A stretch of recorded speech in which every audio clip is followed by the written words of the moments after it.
Perdre la vision spirituelle, c'est perdre le caractère miraculeux de la vie spirituelle, ce qui conduit à l'état de la Odyssée. Si vous cherchez à atteindre le cœur de cette chose, de cet état de choses représenté par la Odyssée, qui n'est ni froid ni bouillant, l'état qui provoque ces paroles du Seigneur, je te vomirai de ma bouche. Si vous cherchez à arriver au cœur même et dire, pourquoi est-ce que cela arrive-t-il? Qu'est-ce qu'il y a derrière cela? Alors une chose, seulement l'explique. C'est simplement que la vie spirituelle a perdu son caractère miraculeux. Elle a chuté jusqu'à un niveau terrestre. C'est une vie religieuse, mais qui est sortie de sa position céleste. Nous avons ensuite l'allusion correspondant au vainqueur à la Odyssée. Celui qui vaincra, je le ferai asseoir avec moi sur mon trône, exprimant la pensée du Seigneur, en opposition à cette condition. Vous avez subi une grande chute jusqu'à la terre, vous avez perdu votre caractère céleste. Cependant, au milieu de ces conditions, il existe encore, pour les vainqueurs, une place en haut. Perdre la vision spirituelle, c'est perdre le caractère miraculeux de la vie spirituelle. Quand ce caractère disparaît, vous pouvez être aussi religieux que vous voulez. Le Seigneur n'a qu'une parole à vous dire. Achète un collier, c'est ton besoin. Ceci nous amène au besoin de l'heure, le besoin qui, bien sûr, est le besoin de chaque heure, de chaque jour, de chaque époque. Mais dans notre temps, nous sommes de plus en plus conscients de ce besoin. Dans un sens, nous pouvons dire qu'il n'y a jamais eu un temps où on a eu un besoin plus grand de personnes qui puissent dire et qui peuvent dire « je vois ». C'est le besoin du moment. Grand et terrible est ce besoin. Tant qu'il ne sera pas satisfait, il n'y aura aucun espoir. L'espoir dépend de ceci, qu'il y ait des personnes qui se lèvent dans ce monde. Ce sombre monde de confusion, de chaos, de tragédie et de contradictions. Des personnes qui soient capables de dire « je vois ».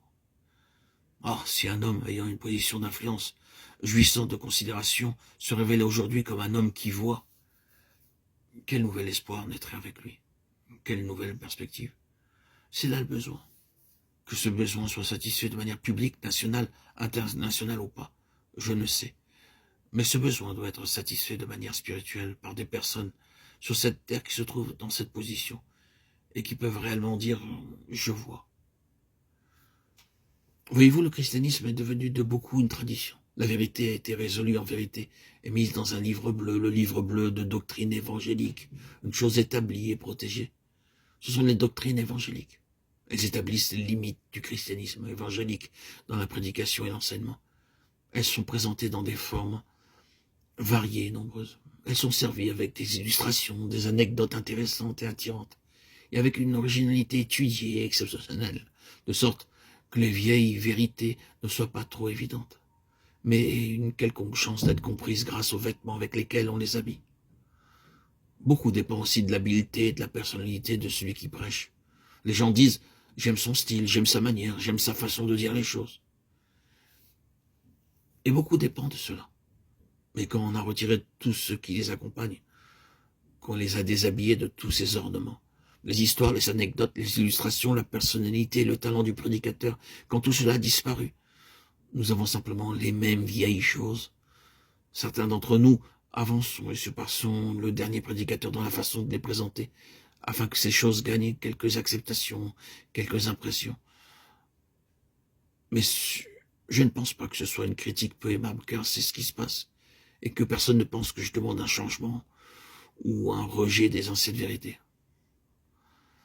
Mais sur quoi je veux en venir est ceci, ce ne sont pas de nouvelles vérités, ce n'est pas le changement de la vérité, mais c'est qu'il y ait des hommes qui, en présentant la vérité, puissent être reconnus par ceux qui écoutent comme des hommes qui ont vu.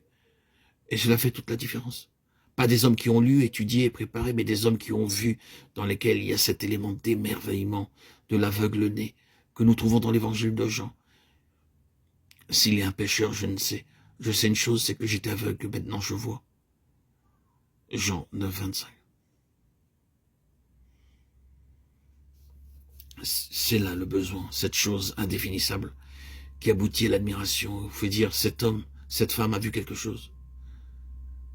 C'est voir ainsi qui fait toute la différence.